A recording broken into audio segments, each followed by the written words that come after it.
तो पहले हुड के लैंग्वेज में समझते, फिर हमारे लैंग्वेज में कुछ क्रिएटिविटी डालते। रात को 2-3 दोस्त पढ़ने के लिए आए या कुछ भी पार्टी बार्टी करने के लिए आए, बैठने गप्पे मारने के लिए आए, आपके हॉस्टल ही सो जाते। तो भाई बेड तो 3 ही है, बंदे 6, तीनों के तीनों बंदे एक ही बेड में सो जाएंगे। तो रात को ये इसको लात मारेगा, ये इसको लात मारेगा, वो ऐसा लात एक मारेगा, कोई जाएगा पलंग से नीचे। तो इस फोटो से बच्चा लोग मैं क्या समझाना चाहता हूँ, लॉन्ग टाइम के लिए ये कंसेप्ट याद कर पाएंगे कि कैसे क्लॉकवाइज एंटी क्लॉकवाइज होता है। ये सिर्फ hello students, welcome to creative chemistry. तो बच्चा लोग इलेक्ट्रॉन के अरेंजमेंट के बारे में जो भी हमारी ये पूरी सीरीज चल रही है, राइट, उसमें हमने सबसे पहला अवभाव पढ़ा, उसके बाद हमने पाउली पार्ट कंप्लीट किया and the last part is the hoods rule for maximum multiplicity. तो इस टॉपिक में हुड ने क्या बताया है, तो पहले हुड के लैंग्वेज में समझते, फिर हमारे लैंग्वेज में कुछ क्रिएटिविटी डालते हैं, राइट। तो चलिए सबसे पहले ये क्या हो रहा है, तो द रूल, ये जो रूल है is deal with the filling of electrons into orbitals belonging to the same subshell. मतलब कि जो हमारा जो अवभाव का कंसेप्ट था, वहां से हमें सिर्फ ये समझ में आया कि किस सीक्वेंस में पहले इलेक्ट्रॉन 2s में जाता है, उसके बाद 2p में जाता है, ये तो समझ में आ गया।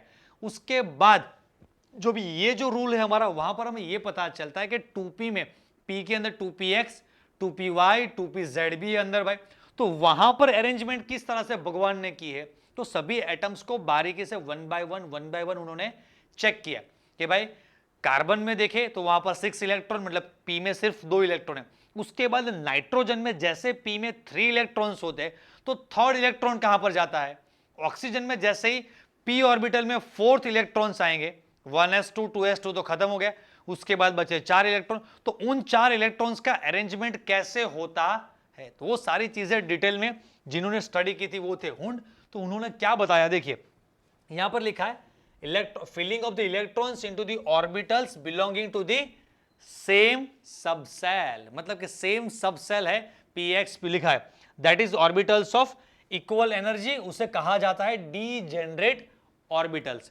तो लिखा है पैरिंग ऑफ इलेक्ट्रॉन्स, रेडी, 1 2 3, उसके बाद जो पैरिंग होता है, तो pairing of electrons in orbitals belonging to the same subshell, वो p हो d हो f हो कोई भी हो, उसके अंदर p के जो 3 ऑर्बिटल्स है उनके अंदर does not take place until, कब तक नहीं होता, each orbital belonging to that subshell has got 1 electron each.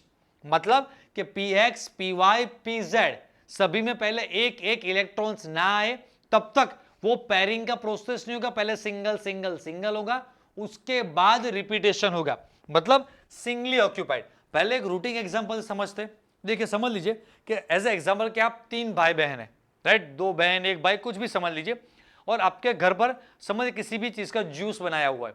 तो आपकी मम्मी क्या करती है, पहले एक ग्लास आपको देती है, फिर एक ग्लास दूसरे एक भाई या बहन को, फिर अगर 3 है तो तीसरे को एक, सभी को पहले एक एक ग्लास मिल जाए, उसके बाद रिपीटेशन का प्रोसेस स्टार्ट होता है।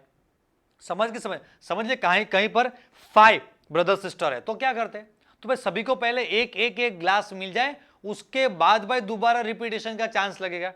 समझ में आ रहा है, एक और बढ़िया से एग्जांपल से समझाते, देखिए मैंने यहां पर एक एग्जांपल लिया, समझ लीजिए कोई कॉलेज या हॉस्टल का कोई एक रूम है, हॉस्टल का, वहां पर उसी रूम में 1 2 3 बेड लगे हुए, और उस रूम में 3 बंदे हैं हॉस्टल में, तो ऑब्वियसली वो कैसे सोएंगे, सभी सिंगल सिंगल सिंगल।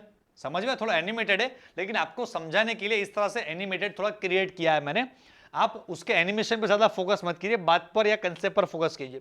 तो 3 रूममेट है, ऑब्वियसली सभी के पास यार आपका खुद का बेड है, तो ऑब्वियसली कोई साथ में नहीं सोएगा, जब तक पॉसिबल है तब तक वो अपने खुद के अलग अलग बेड में सोएंगे। समझ में आ रहा है कि नहीं, लेकिन जैसे उसी रूम में उनके दोस्त भी आ रहे, राइट, रात को 2-3 दोस्त पढ़ने के लिए आए या कुछ भी पार्टी बार्टी करने के लिए आए, बैठने गप्पे मारने के लिए आए, फिर सोचा कि आज यार हमारे हॉस्टल नहीं जाते, आपके हॉस्टल ही सो जाते, तो भाई बेड तो 3 ही है, बंदे 6, तो यार ये चांस होगा, यस, रेडी। पहले सभी बच्चे ने एक एक एक ऐसे सो गए, फिर एक बच्चा ऐसे उल्टा सो गया, मतलब एक क्लॉकवाइज एक एंटी क्लॉकवाइज, एक क्लॉकवाइज एक एंटी क्लॉकवाइज, एक क्लॉकवाइज एक एंटी क्लॉकवाइज। तो हमने इससे क्या सीखा, पहले एक एक एक होता है, उसके बाद रिपीटेशन आता है, राइट। मतलब कि देखिए ये ऐसा हुआ कि कोई एक ही इलेक्ट्रॉन है तो px में आएगा, 2 इलेक्ट्रॉन है तो दोनों के दोनों px में नहीं जाएंगे। वहां पर साइंटिस्ट ने क्या देखा, भगवान ने कैसा बनाया, एक इलेक्ट्रॉन px में तो दूसरा गया py में, अगर 3 है तो एक x, एक y, एक z, 3 तक रिपीटेशन होगा। अगर फोर्थ इलेक्ट्रॉन आ रहा है p में तो फोर्थ से रिपीटेशन स्टार्ट होगा। और वो रिपीटेशन भी कैसे हो रहा है, एक क्लॉकवाइज एक एंटी क्लॉकवाइज, ताकि वो लोग एक दूसरे का जो मैग्नेटिक फील्ड, एक क्लॉकवाइज घूम रहा है एक एंटी क्लॉकवाइज घूम रहा है, तो दोनों का magnetic field opposite to each other होगा, तो वो एक दूसरे का मैग्नेटिक फील्ड कैंसल कर पाएंगे। तो भगवान ने ये अरेंजमेंट क्यों बनाया, एक एक एक वाला।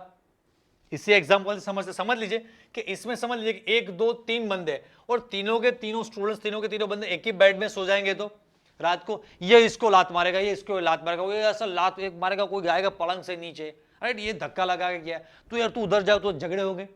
क्योंकि भाई उसी तरह से जैसे कोई एक ही ऑर्बिटल में अगर समझ ले 2 3 4 5 इलेक्ट्रॉन्स हो गए, तो यार internal electron electron all are negatively charge, तो क्या होगा उनके बीच में, रिपल्जन होगा।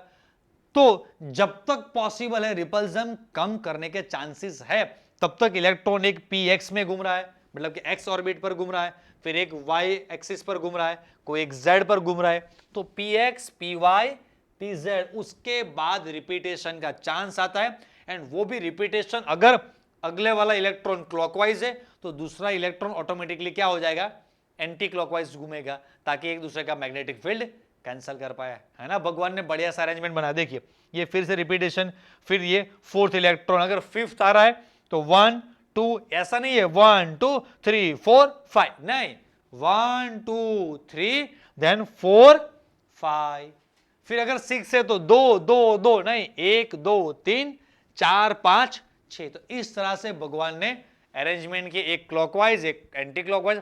आपको क्लॉकवाइज एंटी क्लॉकवाइज बेड का एग्जांपल परफेक्टली समझ में आए, लॉन्ग टाइम के लिए आप याद कर सके, इसलिए थोड़ा एक क्रिएटिव फोटो हमने नेट पर से ढूंढा हुआ है। देखिए ये हस्बैंड वाइफ का है, शायद छोटा सा बेड होगा, तो एक क्लॉकवाइज है एक एंटी क्लॉकवाइज है। तो देखिए इन्होंने जैसे पैर इस तरह से मुड़ के रखे हुए, तो इनके पैर इनके बीच में यहां पर ऐसे हो गया, राइट। तो मतलब एक क्लॉकवाइज एक एंटी क्लॉकवाइज है, इसको सिर्फ समझाने के लिए हमने फोटो लिया है, राइट। तो आप भी जब भी दो ब्रदर या कोई भी अगर छोटा सा कमरा है, राइट, ऐसे सोए, तो आपको भी समझ में आ जाएगा कि यार हाँ हमारे लाइफ में भी ऐसी सिचुएशन कभी हुई थी, तो एक क्लॉकवाइज होगा एक एंटी क्लॉकवाइज होगा। तो इस फोटो से बच्चा लोग मैं क्या समझाना चाहता हूं, आप लॉन्ग टाइम के लिए ये कंसेप्ट याद कर पाएंगे कि कैसे क्लॉकवाइज एंटी क्लॉकवाइज होता है। ये सिर्फ सोने की बात है, वहां पर तो इलेक्ट्रॉन्स घूमते हैं, राइट। चलिए आगे क्या बताया, the pairing, yes pairing start कहां से होता है भाई, तो pairing of electrons in P D and F orbital start, P में कहां से स्टार्ट होगा, फोर्थ इलेक्ट्रॉन से। देखिए समझाने के लिए हम आपको समझा देते, देखिए 1 2 3 तो हो गया, देन अभी फोर्थ इलेक्ट्रॉन कैसे आएगा, ऐसे उल्टा, फिफ्थ ऐसे एंड सिक्स। तो पेयरिंग स्टार्ट कहां से हो रहा है, फोर्थ से। डी में हमें पता है कि 5 ऑर्बिटल से, d x y y z z x, इस तरह से। तो पहले 1 2 3 4 5 एंड सिक्स से पेयरिंग स्टार्ट होगा, एंड एफ में 7 तक single single single, and then 8 से क्या होगा, पेयरिंग स्टार्ट होगा। तो भाई ये सब डायग्राम से सब कुछ आपसे परफेक्टली समझ में आ रहा है, राइट। उसके बाद क्या लिखा, it has been observe that half filled and fully filled degenerate set of orbitals acquires extra stability due to their symmetry, right. जो पहले पीछे जाते हैं थोड़ा फिर समझ में आएगा आपको। देखिए हाँ कहाँ का ये, यस देखिए ये इसे 1 1 1, तो हाफ फील्ड, ये 2 2 2, clockwise anti clockwise clockwise anti clockwise clockwise anti clockwise. तो यहां पर सारे क्लॉकवाइज, यहां पर क्लॉकवाइज एंटी क्लॉकवाइज, तो ये सिमेट्री है। समझ में आ रहा है कि समझ रहा है। तो पाउली ने ये देखा कि भाई half filled and completely field always सबसे ज्यादा स्टेबल होते हैं। देखिए यहां एक टेबल मैंने आपको दिखाया हुआ है, देखिए इस टेबल से आपको पता चलेगा boron carbon nitrogen oxygen fluorine neon सबका इलेक्ट्रॉनिक कन्फिगरेशन दिया है। तो यहां पर देखे कि नाइट्रोजन एंड ऑक्सीजन में, तो नाइट्रोजन में एक सिमेट्री है, पी में 3 इलेक्ट्रॉन्स है, p x p y and p z, तो ये हो गया हमारा हाफ फील्ड। तो अगर नाइट्रोजन ऑक्सीजन दोनों में पूछा जाए कि दोनों में से ज्यादा स्टेबल कौन है, तो nitrogen is more stable compare to oxygen. जब आप चैप्टर नंबर 3 पढ़ेंगे तब बच्चा लोग आपको समझ में आएगा कि अगर मुझे कोई एक इलेक्ट्रॉन नाइट्रोजन से रिमूव करना है एंड एक इलेक्ट्रॉन ऑक्सीजन से रिमूव करना है एनर्जी देकर, तो नाइट्रोजन की जगह ऑक्सीजन में वो चीज इजी होगी। नाइट्रोजन में सिमेट्री की वजह से उसकी स्टेबिलिटी ज्यादा है, एंड ये स्टेबल ज्यादा है, इसकी वजह से ये इलेक्ट्रॉन इतना इजीली लूज नहीं करेगा, ऑक्सीजन इजीली यहां पर लूज कर देगा, क्योंकि अगर ऑक्सीजन ने ये इलेक्ट्रॉन लूज कर दिया तो उसकी भी सिमेट्री नाइट्रोजन जैसी सिंगल सिंगल सिंगल वाली हो जाएगी। तो that's why half filled are more stable due to symmetry. उसके साथ क्योंकि यहां पर रिपल्सन कम होगा ना, उसके बाद यहां पर देखे तो यार कंप्लीटली फिल्ड, मतलब नियोन तो यार नोबेल गैस है, खुद का नाम ही भाई इनर्ट गैस, नोबेल गैस, अपने आप में वो ज्यादा स्टेबल है और सारे एलिमेंट उसके जैसे बनना चाहते हैं क्योंकि भाई वो ज्यादा स्टेबल है। तो उसके बारे में मतलब कि जो नोबेल गैसेस है उनके बारे में कुछ डिटेल में बताने की जरूरत ही नहीं है। क्यों स्टेबल है भाई, वो जरूरत नहीं है, दे आर ऑलरेडी स्टेबल। तो हमेशा बच्चा लोग याद रखिए हाफ फिल्ड एंड फुल्ली, ये सिर्फ पी के बारे में बताया। उसी तरह से डी में कितने होते हैं, 5, 1 2 3 4 5, तो 5 या 10, D5 या D10 मोस्ट स्टेबल है। उसी तरह से एफ में कितने होते हैं सब सेल्स अंदर, 7 पार्ट्स रहते हैं ना, तो 7 या 14, या तो हाफ फिल्ड या तो कंप्लीटली फिल्ड। तो ये जो दो चॉइस है half filled and complete field, due to symmetry, सब कुछ सिमेट्रिक है, दैट्स व्हाई उनकी स्टेबिलिटी ज्यादा रहती है।